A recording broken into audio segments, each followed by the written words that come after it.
आप कितनी भी कोशिश कर लो, अगर आप ये मिस्टेक्स कर रहे हो तो आप कभी भी एक प्रॉफिटेबल ट्रेडर नहीं बन सकते हो।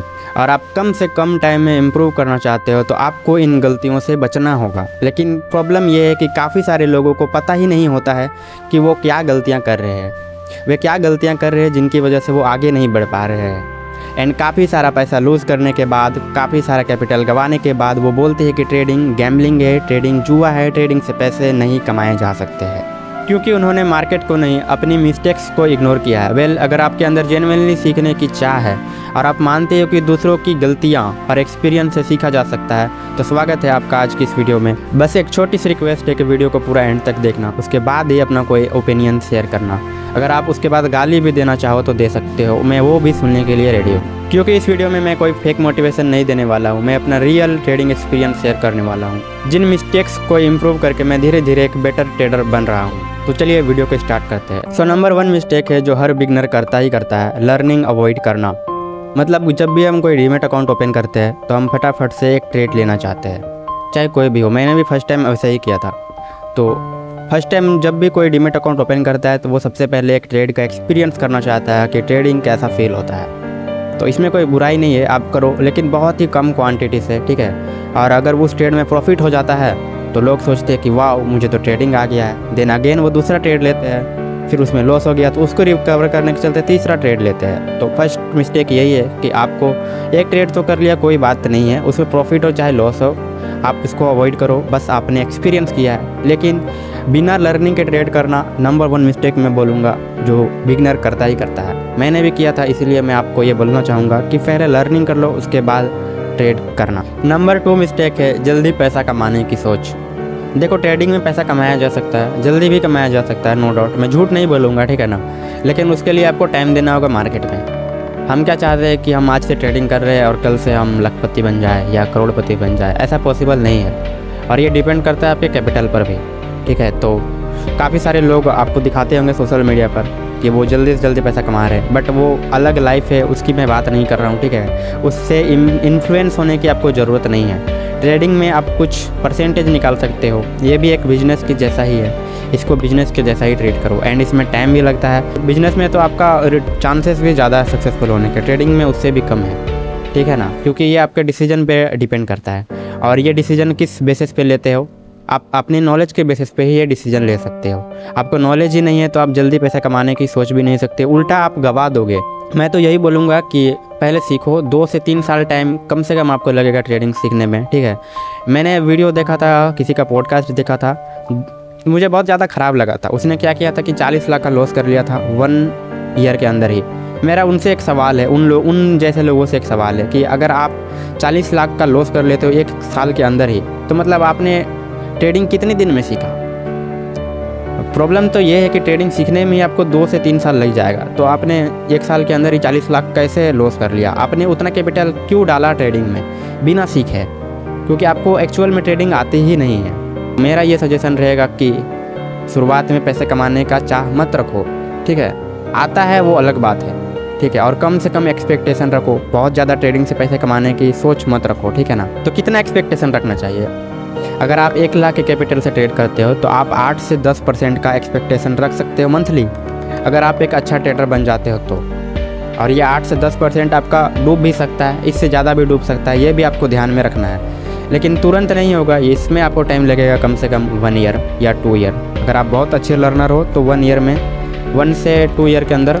अदरवाइज़ तो लोग काफ़ी टाइम से मार्केट में है लेकिन आज भी लॉस कर रहे हैं। रीज़न यही है कि वो अपनी गलतियों को सुधारना नहीं चाहते, वो सीखना नहीं चाहते हैं। नंबर 3 मिस्टेक है रिस्क मैनेजमेंट। मैं क्या करता था ना, मैं सोचता था कि यार अभी सपोर्ट ले रहा है, मैं बड़ी क्वांटिटी में ट्रेड ले लेता हूँ, ठीक है ना, बहुत ज़्यादा लोट में, और थोड़ा सा भी कैंडल ऊपर जाएगा ना मैं तुरंत कट कर दूंगा। ऐसा किन किन लोगों ने किया है मुझे ज़रूर बताना कमेंट में। मैं बहुत ऐसा करता था, ठीक है, एंड मैं उसमें बहुत अच्छा पैसा भी कमा ले रहा था। लेकिन एक ट्रेड मेरा लॉस में जा रहा था तो मुझे पूरा ही मेरा कैपिटल ही ख़त्म हो जा रहा था। ये किस टाइप का ट्रेडिंग है भाई। और जिसमें मैं लॉस ले रहा था 500 का और टारगेट में ले रहा था 100-200 का, तो ऐसा नहीं करना है, रिस्क मैनेजमेंट प्रॉपर फॉलो करना है। अगर आप 100 रुपये का लॉस ले रहे हो तो आपको 200 रुपये का प्रॉफिट लेना ही लेना है, ठीक है ना। मेरा बोलने का मतलब ये है कि 1:2 या 1:3 1:4 जितना कैप्चर कर सको, जितने कम से कम रिस्क में करने की कोशिश करो। शुरुआत में आपको कम से कम 1:2 मेंटेन ज़रूर करना है रिस्क रिवॉर्ड, ठीक है।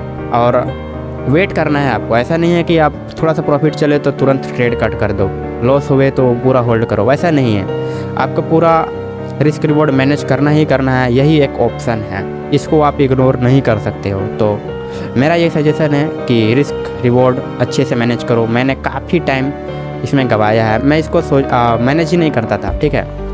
वही छोटा छोटा स्कैल्प होता है ना, थोड़ा सा प्रॉफिट दिखे कट कर देना, ये मिस्टेक्स मैंने बहुत किया है एंड लॉसेस भी इतने किया है कि बता नहीं सकता हूँ, ठीक है। नंबर 4 है इंडिकेटर ओवरलोड। जब मैंने काफ़ी सारा लॉस किया तो मैंने इंडिकेटर के बारे में सुना, मैंने ये भी देखा कि यार इंडिकेटर नाम की भी कोई चीज़ होती है जो हमें सिग्नल प्रोवाइड करती है बाइंग एंड सेलिंग के। तो मैंने सोचा यार मैं कब से बुड़बक बिना इंडिकेटर के ट्रेड कर रहा था। फिर मैंने इंडिकेटर यूज करना स्टार्ट किया, काफ़ी सारे इंडिकेटर्स के बारे में सीखा एंड मैंने ये भी सुना था कि इंडिकेटर हमेशा सही नहीं होते, ये काफ़ी टाइम आपको गलत ही बताएगा। लेकिन मैंने सोचा कि क्यों ना लोग 1-2 इंडिकेटर यूज कर रहे हैं, मैं 10-10 इंडिकेटर यूज करूं, ठीक है। एंड 10 में से अगर 7 इंडिकेटर मुझे बाय करने के लिए बोल रहे हैं तो मैं बाय करूंगा, और अगर 10 में से 7 इंडिकेटर मुझे सेल करने के लिए बोल रहे हैं तो मैं सेल करूंगा। वेल ट्रेडिंग व्यू पर मैं तो 3 ही इंडिकेटर यूज कर सकता था, लेकिन मुझे जो मेरा ब्रोकर था वो मुझे 10-10 20-20 इंडिकेटर यूज करने का भी ऑप्शन दे रहा था। तो मैं क्या कर रहा था, 10-10 इंडिकेटर एक ही बार में यूज कर रहा था, और जो ज़्यादा प्रोबेबिलिटी लग रहा था उसके हिसाब से मैं ट्रेड ले रहा था। उसके बाद भी मैं लॉस में ही था। तो इंडिकेटर का यूज करना बंद कर दो। और मैं तो बहुत इंडिकेटर का यूज करता था, लेकिन अब मैं इंडिकेटर का यूज नहीं करता हूँ। नॉर्मल कुछ इंडिकेटर्स का आप यूज कर सकते हो। मैं ये नहीं बोल रहा हूँ कि सारे इंडिकेटर बेकार होते हैं, लेकिन ज़्यादातर इंडिकेटर होते हैं वो लैगिंग इंडिकेटर होते हैं। वो चीज़ें घटने के बाद आपको बताएगा, शुरू ही नहीं बताएगा आपको ये करना है। जब वो हो जाएगा उसके बाद आपको बताएगा कि यहाँ आपको बाय करना था या सेल करना था, कुछ भी, ठीक है। तो कुछ अच्छे इंडिकेटर्स का नाम मैं बता देता हूँ, आप यूज कर सकते हो। पिवट पॉइंट का यूज़ कर सकते हो, ये आपको सपोर्ट एंड रेजिस्टेंस का लेवल ड्रॉ करके देता है, लेकिन ब्लाइंडली किसी को भी फॉलो नहीं करना है। आप मूविंग एवरेज का यूज़ कर सकते हो, ये मार्केट का आपको डायरेक्शन बताता है, ठीक है। सुपर ट्रेंड का यूज़ कर सकते हो, ये ट्रेंड क्लियर करता है, लेकिन किसी को भी आपको ब्लाइंडली फॉलो नहीं करना है। मैं अगेन आपको बता दे रहा हूँ, never follow indicator blindly. Number 5 mistake है स्ट्रेटजी चेंज करते रहना। आप कभी भी एक स्ट्रेटजी पर टिके नहीं रहते हो। एक स्ट्रेटजी आपको एक बार लॉस देती है तो आप सोचते हो कि स्ट्रेटजी ही गलत है, या फिर आपको स्ट्रेटजी के बारे में पता ही नहीं है, आपका माइंड ओवरलोड हो चुका है, आपको सब कुछ आता है, प्राइस एक्शन, एसएमसी, आईसीटी सब कुछ आता है, या फिर आपको कुछ भी नहीं आता है। 2 सिचुएशन हो सकते हैं, या फिर आप किसी यूट्यूबर को फॉलो कर रहे हो एंड अपना स्ट्रेटजी चेंज कर रहे हो। तो देखो बॉस, स्ट्रेटजी चेंज मत करते रहो, इसका रिजल्ट सिर्फ आपको लॉस ही मिलेगा। मैंने काफ़ी कुछ करके देखा हुआ है, ठीक है, एंड मैंने खुद का कमाया हुआ पैसा मैंने लूज़ किया है। इसलिए मैं आपको बोलूँगा कि एक ही स्ट्रेटजी पर टिके रहो, कोई भी हो उसको बैक टेस्ट करो, उसके बाद ट्रेड लो, ठीक है। ब्लाइंडली किसी को भी फॉलो मत करो। यही है कि स्ट्रेटजी आपको अच्छे से चूज करना है। स्ट्रेटजी में आप कुछ भी अलग अलग चीज़ें इंप्लीमेंट कर सकते हो एंड अपनी एक्यूरेसी को भी बढ़ा सकते हो धीरे धीरे, लेकिन शुरुआत में आपको स्ट्रेटजी चेंज करते रहने की ज़रूरत नहीं है। आप एक ही स्ट्रेटजी चूज करो, बैक टेस्ट करो, अगर रिजल्ट अच्छा मिलता है तो उस पर ही ट्रेड लो एंड अलग अलग स्ट्रेटजीज़ को फॉलो मत करो। नंबर 6 है साइकोलॉजी को इग्नोर करना।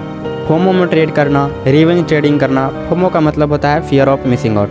मार्केट आपका ज़िंदगी भर चलने वाला है, ठीक है, इसलिए फोमो में ट्रेड नहीं करना है। कुछ ट्रेड छूट गया या कुछ सेटअप छूट गया तो उसके लिए टेंशन नहीं लेना है। आपको हर ट्रेड कैप्चर करने की ज़रूरत नहीं है, इवन आपको हर टाइम ट्रेड करने की भी ज़रूरत नहीं है, ठीक है। और रिवेंज ट्रेडिंग कैसे स्टार्ट होता है वो मैं आपको बताता हूँ। रिवेंज ट्रेडिंग क्या होता है कि आप कभी भी एक बड़ा लॉस करते हो, किसी भी वजह से आपने एक बड़ा लॉस ले लिया, अब आप चाहते हो कि उस लॉस को रिकवर करना।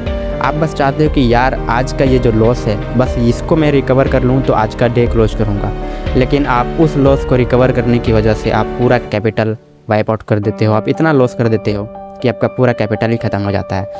तो ये मैंने किया हुआ है, इसीलिए मैं आपको बता रहा हूँ, ठीक है। एंड मैंने जब हिस्ट्री चेक किया तो मुझे पता चला कि यार ये वही बड़ा लॉस है जिसके बाद से मैंने ज़्यादा लॉसेस करना स्टार्ट किया। और ये ज़्यादा लॉसेस मैं क्यों कर रहा था, क्योंकि वो जो बड़ा लॉस हुआ है उसको मैं रिकवर करना चाहता था आज के आज। वो रिकवर होगा, लेकिन आज होगा, तुरंत होगा, ये ऐसा नहीं है। और रिकवर करने की चाह रखना ही नहीं है। आपको बस अगला जो नेक्स्ट ट्रेड है उसको बस अच्छे से मैनेज करना है। बस आपका लॉस कब ऑटोमेटिक रिकवर हो जाएगा आपको पता ही नहीं चलेगा। तो फोमो में ट्रेड नहीं करना है, ठीक है। मार्केट हमेशा चलने वाला है, ठीक है। जब तक आप रहोगे तब तक मार्केट चलेगा, आप नहीं रहोगे तो भी मार्केट चलेगा, मैं नहीं रहूँगा तो भी मार्केट चलेगा। मार्केट को किसी से घंटा कुछ फ़र्क नहीं पड़ता है, ठीक है। इवन वर्ल्ड में भी क्राइसिस होते हैं, वॉर होते हैं, तो भी मार्केट चलता है। मार्केट ऐसा है जो हमेशा चलने वाला है। तो फोमो किस चीज़ के लिए? देखो, साइकोलॉजी जो है वो ट्रेडिंग में सबसे इम्पोर्टेंट पार्ट है, ठीक है, सबसे ज़्यादा इम्पोर्टेंट। तो इस पर मैं लॉन्ग वीडियो लाऊंगा, इतने कम पॉइंट में मैं इसको पूरे अच्छे से कवर नहीं कर पाऊंगा, ठीक है। लेकिन आपको साइकोलॉजी पर ध्यान देना है। नंबर 7 है डेमो ट्रेडिंग इग्नोर करना और जर्नलिंग नहीं करना। आप कोई भी ट्रेड कर रहे हो, ठीक है, कोई भी ट्रेड किया उसका जर्नल मेंटेन करो कि आपने वो ट्रेड क्यों लिया।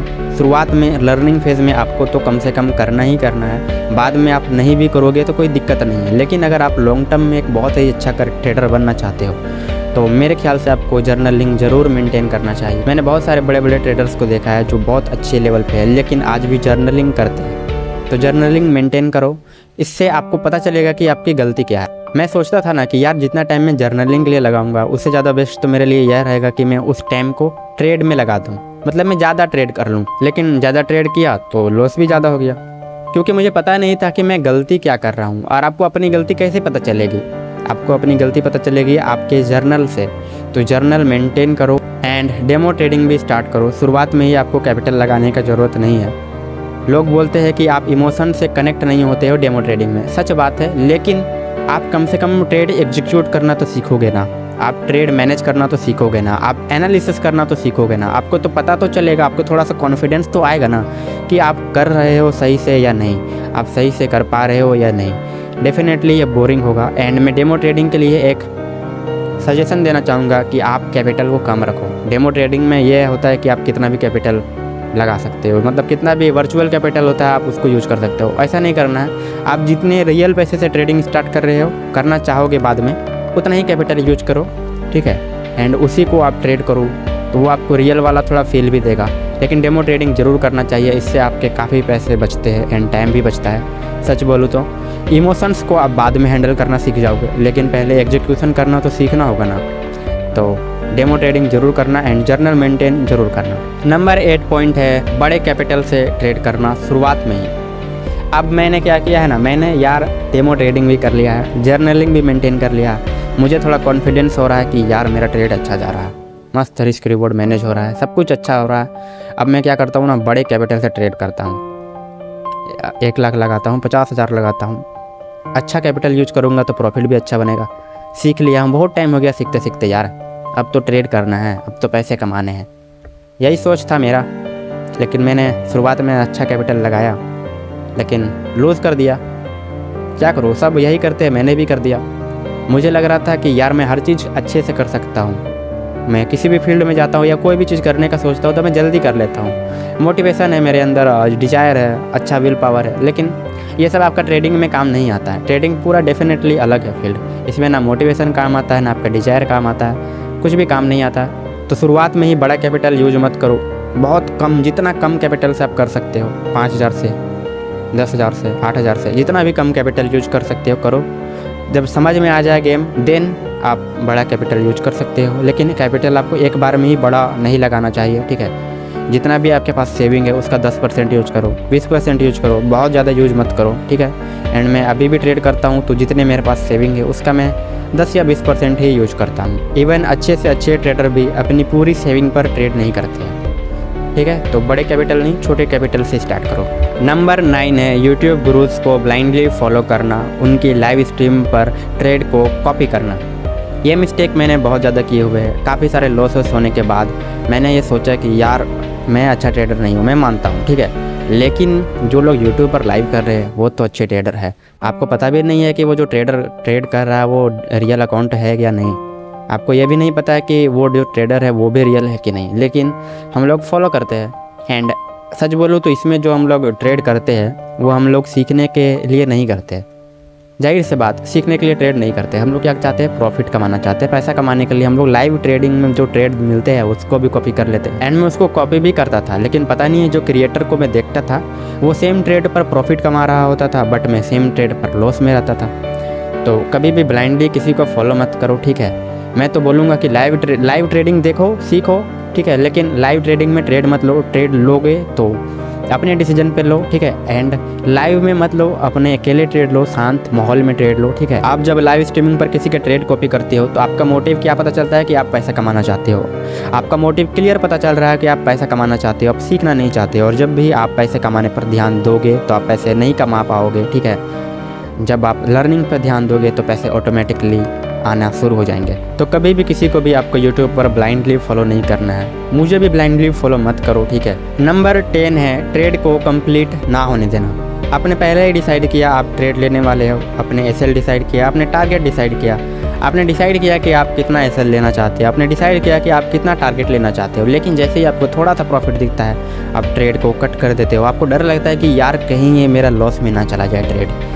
लेकिन जब आपका लॉस होता है तो आप लॉस को पूरा होल्ड करते हो, ठीक है। इवन कभी कभी आप अपना लॉस को भी, जो अपना एसएल है उसको भी ट्रेल कर देते हो। आप थोड़ा सा और होप लगाए बैठे होते हो कि थोड़ा सा मैं इसको नीचे कर देता हूँ एसएल को, तो यहाँ से चांस है कि मार्केट ऊपर उठ सकता है। कई बार ऐसा हो भी जाता है और कई बार नहीं भी होता है। तो आप एसएल को तो पूरा होल्ड कर रहे हो बट आप प्रॉफिट को होल्ड नहीं कर पाते हो।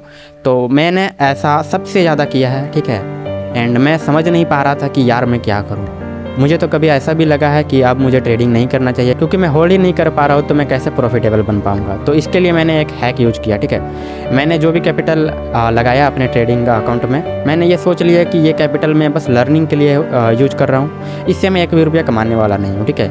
लेकिन इससे मैं पूरा सीखने की कोशिश करूँगा जितना ज़्यादा मैं सीख सकता हूँ। तो मैंने कम क्वान्टिटी से ट्रेड लेना स्टार्ट किया और मैंने बस ये सोचा कि एसएल डिफ़ाइन करूँगा एंड मैं टारगेट डिफ़ाइन करूँगा। उसके बाद मैं ट्रेड को चलने दूंगा, चाहे कुछ हो, चाहे प्रॉफिट हो चाहे लॉस हो, चाहे कुछ भी हो, मुझे घंटा फ़र्क नहीं पड़ता। क्योंकि मैंने पहले ही सोच के रखा था कि मुझे इस ट्रेड से पैसे नहीं कमाने हैं, मतलब इस कैपिटल को मैंने गंवा दिया, मैंने पहले ही सोच के रखा था। तो मैं पूरा इसको होल्ड करता हूँ, प्रॉफिट या टारगेट बस, या मतलब ऐसे लिया टारगेट में इसको पूरा होल्ड करता हूँ। ऐसे मैंने 15 ट्रेड होल्ड किए एंड आप शॉक हो जाओगे कि उसके बाद जो मैंने ट्रेड लिया मैं उसको आसानी से होल्ड कर पा रहा था। धीरे धीरे मैंने 30+ ट्रेड्स लिए ऐसे एंड मैं ट्रेड को होल्ड करने के लिए पूरा सीख चुका था, मैं ट्रेड को मैनेज करने के लिए सीख चुका था। लेकिन उसके बाद भी मुझे कभी कभी प्रॉब्लम आ रही थी ट्रेड को होल्ड करने में, क्योंकि मैंने लॉट साइजेस बढ़ाना शुरू कर दिया था। तो इसका उपाय ये है कि आपको लॉट साइज को थोड़ा सा कम करना होगा। आप पहले एक्सेप्ट कर लो कि इतना लॉस मैं ले सकता हूँ, ठीक है। उसके बाद अगर आपने एक बार लॉस को डिफ़ाइन कर लिया है तो आपको टारगेट को डिफ़ाइन करना है एंड कुछ भी नहीं करना है, बस वेट करना है, ठीक है। नंबर 11 है ओवर ट्रेड करना। ये मिस्टेक भी मैं सबसे ज़्यादा करता था। अब आप बोलोगे यार तुम तो हर चीज़ ज़्यादा करते थे। यार करता था तभी तो बता रहा हूँ एंड इसकी वजह से मुझे बस लॉसेस ही मिले हैं, ठीक है। ओवर ट्रेडिंग क्या होती है, मैं सोचता था कि यार मैं एक ट्रेड में 100 रुपये कमा रहा हूँ, तो ऐसे मैं 10 ट्रेड करूँगा तो मैं 1000 रुपये कमा जाऊँगा। लेकिन हम ह्यूमन हैं एंड हमारा डिसीजन मेकिंग पावर जो है वो धीरे धीरे घटता है। इसीलिए जो बड़े लोग होते हैं वो कम से कम डिसीजन लेना पसंद करते हैं। इसलिए एक ही ट्रेड करो बट अच्छा ट्रेड करो, ठीक है। एंड जो उसमें आप प्रॉफिट कमाए हो नेक्स्ट ट्रेड में आप ज़्यादा रिस्क ले सकते हो, उस प्रॉफिट के बदले आप ज़्यादा रिस्क ले सकते हो। तो ओवर ट्रेडिंग के बदले आप क्या करो कि नेक्स्ट ट्रेड में ज़्यादा रिस्क लेने का कोशिश करो अगर आपने प्रॉफिट कमाया है तो। और अगर आपको 2 या 3 ट्रेड लगातार लॉस में जा रहे हैं देन आपको वो दिन क्लोज कर देना चाहिए। आपको ओवर ट्रेडिंग करने से बचना चाहिए। आप खुद सोचो कि अगर मुझे पता है कि मुझे दिन में बस एक ही ट्रेड लेना है तो मैं वहाँ पर ही ट्रेड लूँगा जहाँ पर मुझे लगे कि यहाँ पर ज़्यादा चांस है प्रॉफिट होने का। मैं वहाँ पर ही ट्रेड करूँगा जहाँ पर मुझे लगे कि यहाँ पर ज़्यादा एक्यूरेसी मिल सकता है। तो ये फ़ायदा होता है ओवर ट्रेडिंग कम करने का और कम ट्रेड लेने का। ऐसा मत सोचो कि एक ट्रेड में 100 रुपये आ रहा तो 10 ट्रेड में मुझे 1000 रुपये आएगा, ऐसा नहीं सोचना है। आपको क्वालिटी पे ध्यान देना है, ठीक है। ओवर ट्रेडिंग कम करो एंड रिजल्ट आपको अच्छे मिलने लगेंगे। नंबर 12 है मज़े के लिए ट्रेड करना। हम बोर होते हैं तो ट्रेड कर लेते हैं। एज ए ट्रेडर आपके पास बहुत सारा टाइम होता है, आपको बहुत सारा वेट करना पड़ता है सेटअप के लिए। लेकिन यार हम बोर हो जा रहे हैं, धीरे धीरे ट्रेड ही नहीं मिल रहा है तो हम लोग क्या करें। ट्रेड तो करेंगे ना, ट्रेडर है तो ट्रेड करेंगे, यही तो हमारा काम है। कभी कभी not trading is also a trade. कभी कभी ट्रेडिंग नहीं करना भी ट्रेडिंग होता है, ठीक है। तो कोशिश करो कि बोर्डम फील हो। It's okay to feel boredom because you are a trader.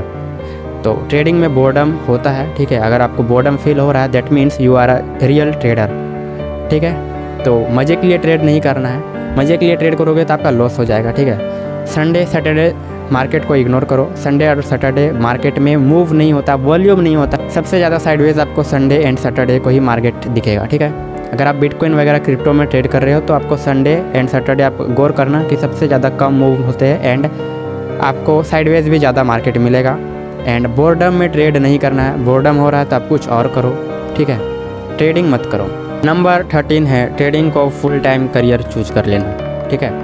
हम बहुत सारे इन्फ्लुएंसर्स को देखते हैं इंस्टाग्राम पर, यूट्यूब पर, लाइफ स्टाइल देखते हैं उनके, क्या मस्त लाइफ स्टाइल है यार।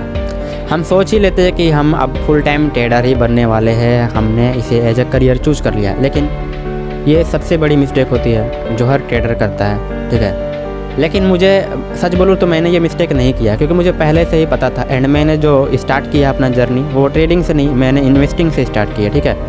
तो आप इन्वेस्टिंग से स्टार्ट करो, ये तो और बेस्ट रहेगा। नंबर 14 है कि ट्रेडिंग को अपना प्राइमरी इनकम बनाना, ठीक है। ट्रेडिंग से जो इनकम होती है वो फिक्स नहीं होती है, कभी आपको लॉस भी होगा, कभी आपको प्रॉफिट भी होगा। इवन आपको पता भी नहीं रहेगा कि आप मंथ के एंड में कितना कमाने वाले हो या कितना लॉस करने वाले हो, ठीक है। एंड हमने तो पहले ही सोच के रखा था कि हमें ट्रेडिंग से ही पैसा कमाना है, ऐसा नहीं है, ठीक है। इवन जितने भी ट्रेडर्स को आप देखते हो, शायद ही कोई ट्रेडर होगा जो आप सिर्फ ट्रेडिंग पे डिपेंड होगा, नहीं तो कोई भी समझदार आदमी सिर्फ एक इनकम पे डिपेंड नहीं रहता है। आप ट्रेडिंग में हो चाहे किसी भी फील्ड में हो, एक इनकम पे डिपेंड मत रहो, ठीक है। आपको multiple sources of income generate करने चाहिए, ठीक है, बनाने चाहिए। एंड ट्रेडिंग को कभी भी प्राइमरी सोर्स ऑफ इनकम मत बनाओ, उसके साथ में कुछ और करते रहो। इवन ट्रेडिंग को ऐसा सोचो कि मैं इसको लाइफ टाइम करने वाला हूँ, यार मैं ट्रेडिंग को लाइफ टाइम करने वाला हूँ, ठीक है। लेकिन मैं ट्रेडिंग को प्राइमरी करियर नहीं बना सकता। मैं ट्रेडिंग के साथ और भी कुछ करता रहूँगा, कुछ भी करूँगा, बट ट्रेडिंग को प्राइमरी करियर नहीं चूज करूँगा। लेकिन मैंने ये चूज कर लिया कि मैं ट्रेडिंग को लाइफ टाइम करने वाला हूँ, मैं ज़िंदगी भर ट्रेड करने वाला हूँ। जब तक मार्केट चलेगा, जब तक ट्रेडिंग का करियर रहेगा, तब तक मैं ट्रेड करने वाला हूँ। इससे आपको बहुत ज़्यादा पेशेंस मिलेगा, आपका माइंड काम रहेगा एंड आपको पता रहेगा कि आप लॉन्ग टर्म के प्लेयर हो, आप शॉर्ट टर्म के प्लेयर नहीं हो, आप लॉन्ग टर्म के प्लेयर हो। तो आपके जो डिसीजन मेकिंग होंगे वो भी बहुत अच्छे होंगे, आप डिसीजन अच्छे ले पाओगे एंड आपके प्रॉफिटेबल होने के चांसेस भी काफ़ी ज़्यादा बढ़ जाएंगे। ये माइंडसेट यूज करके देखना, ये जो मैं बताया हूँ इसको यूज करके देखना। इवन मैं जो ट्रेड करता हूँ, सच बोलूँ तो मैंने कभी भी अपने फैमिली से पैसे नहीं लिए, ठीक है। मुझे बहुत शर्म आती है पैसे मांगने में, मैं खुद भी पूरी तरह से ट्रेडिंग पे डिपेंड नहीं हूँ। मैंने जब स्टार्ट किया था ट्रेडिंग तो मेरे पास एक ऑलरेडी सोर्स ऑफ इनकम था, मतलब मैं 2-3 घंटे काम करके मैं थोड़ा बहुत पैसा अपना गुजारा कर लेता था, तब मैंने ट्रेडिंग स्टार्ट किया, ठीक है। मैं दिन भर फ्री रहता था, इसीलिए मैंने ट्रेडिंग को चूज किया। इवन मैं फ्रीलांसिंग भी कर चुका हूँ, मैं एक डिजिटल मार्केटर हूँ, ठीक है। एंड मैं एक सेल्समैन भी हूँ, बड़े बड़े प्रोडक्ट्स हो गया, फर्नीचर वगैरह हो गया, वो सब भी मैं बेच चुका हूँ। लोगों से बात करना मैं सीख चुका हूँ, ठीक है। मैं ये नहीं बोल रहा हूँ मैं बहुत ज़्यादा एक्सपर्ट हूँ, लेकिन बेसिक लेवल का मुझे आता है, ठीक है। तो ट्रेडिंग को कभी भी प्राइमरी सोर्स ऑफ इनकम मत बनाना, ट्रेडिंग को हमेशा सेकेंडरी रखना, इसको लॉन्ग टर्म गेम की तरह देखना। नंबर 15 है, वो मेरी एक सलाह है कि ट्रेडिंग को टाइम दो, ठीक है। कोई भी अच्छा चीज़ होता है उसमें टाइम लगता है, ठीक है। जैसे मैंने आपको बताया इससे पहले वाले पॉइंट में, आपको मैंने लॉन्ग टर्म विजन दिया कि आप ट्रेडिंग को लाइफ टाइम करने वाले हो, तो आप ट्रेडिंग को सीखोगे अच्छे से, ठीक है। और मैं सच बता दे रहा हूँ कि सिर्फ आप प्राइस एक्शन को सीख के एक बहुत अच्छा लेवल का ट्रेडर नहीं बन सकते हो, आपको बहुत कुछ सीखना पड़ेगा। टेक्निकल एनालिसिस में बहुत कुछ सीखना पड़ेगा, फंडामेंटल भी सीखना पड़ सकता है, ठीक है। तो सीखने पे ध्यान दो। एंड ऐसा नहीं है कि आप 1-2 दिन ट्रेड करके बहुत ही अच्छा ट्रेडर बन जाओगे, चीज़ें टाइम मांगती है, आप टाइम दो। लगभग आपको 1 साल 2 साल, ये लर्निंग पर भी डिपेंड करता है, हर आदमी के लिए अलग होता है। लेकिन कोई भी टाइम बाउंड्री सेट मत करो कि मैं इतने टाइम में ही सोच के रखा हूँ कि ट्रेडर बनूंगा और नहीं बन पाया तो मैं ट्रेडिंग छोड़ दूंगा। इससे आपके माइंड में प्रेशर क्रिएट होगा, एंड प्रेशर क्रिएट होगा तो आप ट्रेड गलत लोगे, ठीक है। एंड ट्रेड गलत लोगे तो आप ट्रेडर नहीं बन पाओगे। फिर आपके मन में हमेशा मिथ रहेगा, डाउट रहेगा कि यार मैं ट्रेडर नहीं बन पाया, ट्रेडर पैसे नहीं कमाते हैं, ठीक है। और आपको गिल्ट भी रहेगा अंदर में कहीं ना कहीं कि मैंने काफ़ी सारा टाइम वेस्ट किया, अपना हार्ड एंड मनी वेस्ट किया। एंड चीज़ें टाइम मांगती है, ट्रेडिंग को भी टाइम चाहिए, आप अच्छा टाइम दो, मार्केट आपको ज़रूर रिवॉर्ड करेगा। नंबर 16 है हेल्थ को अवॉइड करना। आप किसी भी फील्ड में हो, किसी भी चीज़ में हो, कुछ भी कर रहे हो, आपके लिए सबसे ज़्यादा इम्पोर्टेंट है हेल्थ। ये बात मेरी मान लेना, क्योंकि मेरा हेल्थ ठीक नहीं है, मुझे पता है कि मैं हेल्दी नहीं हूँ, अच्छा नहीं हूँ, लेकिन यार मैं जल्दी बीमार नहीं पड़ता हूँ। हाँ मैं स्किनी हूँ लेकिन मैं बीमार नहीं पड़ता हूँ जल्दी। मुझे याद भी नहीं है कि लास्ट टाइम मैं कब बीमार पड़ा था, लेकिन मुझे मेरा मेंटल हेल्थ ठीक नहीं रहता। मैं जेन्युइन बता रहा हूँ, कभी कभी मुझे मेंटली मैं डिस्टर्ब रहता हूँ, मेंटल हेल्थ ठीक नहीं रहता, काम का प्रेशर रहता है या कुछ भी प्रेशर रहता है, लेकिन मैं हेल्थ को भी टाइम नहीं दे पाता हूँ। वो दिन मुझे याद है जब मैं रेगुलर 4 बजे उठा करता था, वॉक पे जाया करता था। मेरा जो कॉन्फिडेंस का जो लेवल था वो नेक्स्ट लेवल पे था। मुझे लग रहा था कि मैं ज़िंदगी में कुछ भी कर पाऊँगा, कुछ भी कर सकता हूँ। जैसे ही मेरी आदतें चेंज हुई, मैंने एक्सरसाइज करना छोड़ा, हेल्थ पे ध्यान देना छोड़ा, मैं फुटबॉल खेलता था, बहुत ही अच्छा फील होता था, कॉन्फिडेंस लेवल हमेशा पीक पे होता था। लेकिन जैसे ही मैंने ये सारी चीज़ें छोड़ी, मेरा हेल्थ ख़त्म हो गया, मैं खाने पीने पे ध्यान नहीं दे रहा था, ट्रेडिंग में घुस गया था पूरी तरह से, अपने काम पे घुस गया था या किसी भी चीज़ पे घुस गया था, डिप्रेशन में घुस गया था। काफ़ी टाइम मैंने वेस्ट कर दिया ये सोच के, ओवर थिंकिंग कर के, ठीक है। तो मेंटल हेल्थ, फिज़िकल हेल्थ दोनों बहुत ज़्यादा इंपॉर्टेंट है। अगर आप हेल्दी हो तो आप कुछ भी कर सकते हो, अगर आपका मेंटल हेल्थ सही है तो आप कुछ भी कर सकते हो। तो हेल्थ पे भी ध्यान दो, ठीक है। मैं भी ध्यान दे रहा हूँ धीरे धीरे, लेकिन मुझे पता है कि मुझे इसको और इम्प्रूव करने की ज़रूरत है। तो मैं आपको भी यही सलाह दूंगा कि कभी भी हेल्थ को इग्नोर मत करो। एंड हेल्थ भी आपका लॉन्ग टर्म प्लेयर है, मतलब हेल्थ को भी आपको ऐसे लेकर चलना है कि आपको रेगुलर ही करना है। आप जैसे रेगुलर खाना खाते हो, खाना के बिना आप ज़िंदा नहीं रह सकते, वैसे ही आप एक्सरसाइज के बिना, हेल्दी रूटीन के बिना आप ज़िंदा नहीं रह सकते। इसको अच्छे से मैनेज कर लो प्लीज़, मैं आपको ये सलाह दूंगा। मुझे आज भी रिग्रेट होता है इस चीज़ का, इसीलिए मैं आपको बता रहा हूँ कि हेल्थ को इग्नोर मत करना, हेल्थ ही सबसे ज़्यादा इंपॉर्टेंट है। तो ये थी वो मिस्टेक्स जिन्हें अगर मैं स्टार्टिंग में ही समझ जाता तो मेरा काफ़ी पैसा, टाइम, एनर्जी और मेंटल स्ट्रेस बच जाता है। तो मैं चाहूँगा कि आप मेरी मिस्टेक्स से सीखें एंड आगे बढ़े। एंड आई होप जितना मुझे टाइम लगा है उससे कम टाइम में आप एक अच्छा ट्रेडर बन जाओ, प्रॉफिटेबल ट्रेडर बन जाओ। मैं ये नहीं कर रहा हूँ कि मैं बहुत ही अच्छा ट्रेडर हूँ, ठीक है, लेकिन मैं अभी भी सीख रहा हूँ। एंड ट्रेडिंग ऐसी फील्ड है जिसमें आपको हमेशा सीखना पड़ेगा, हर ट्रेडर हमेशा सीखते रहता है एंड ये चीज़ को आपको एक्सेप्ट करना ही पड़ेगा, ठीक है। नेक्स्ट वीडियो में मैं ट्रेडिंग रोड मैप लाने वाला हूँ, ठीक है, कि किस तरह से ट्रेडिंग स्टार्ट करें। तो अगर आप रोड मैप का वीडियो देखना चाहते हो तो वीडियो को लाइक करो। ये वीडियो आपको पसंद आई, अगर ये वीडियो आपकी ट्रेडिंग लाइफ में थोड़ा सा भी इम्पैक्ट करता है, थोड़ा सा भी अगर हेल्प करता है, तो प्लीज़ वीडियो को लाइक करो, चैनल को सब्सक्राइब करो, अपने भाई को सपोर्ट करो। और अगर आपको लगता है कि इस वीडियो को किसी की ज़रूरत है तो आप उसको शेयर करो। मिलते हैं नेक्स्ट वीडियो में, तब तक के लिए जय हिंद, बाय बाय। और कमेंट बॉक्स में अपना प्यार दिखाना ना भूलें। धन्यवाद।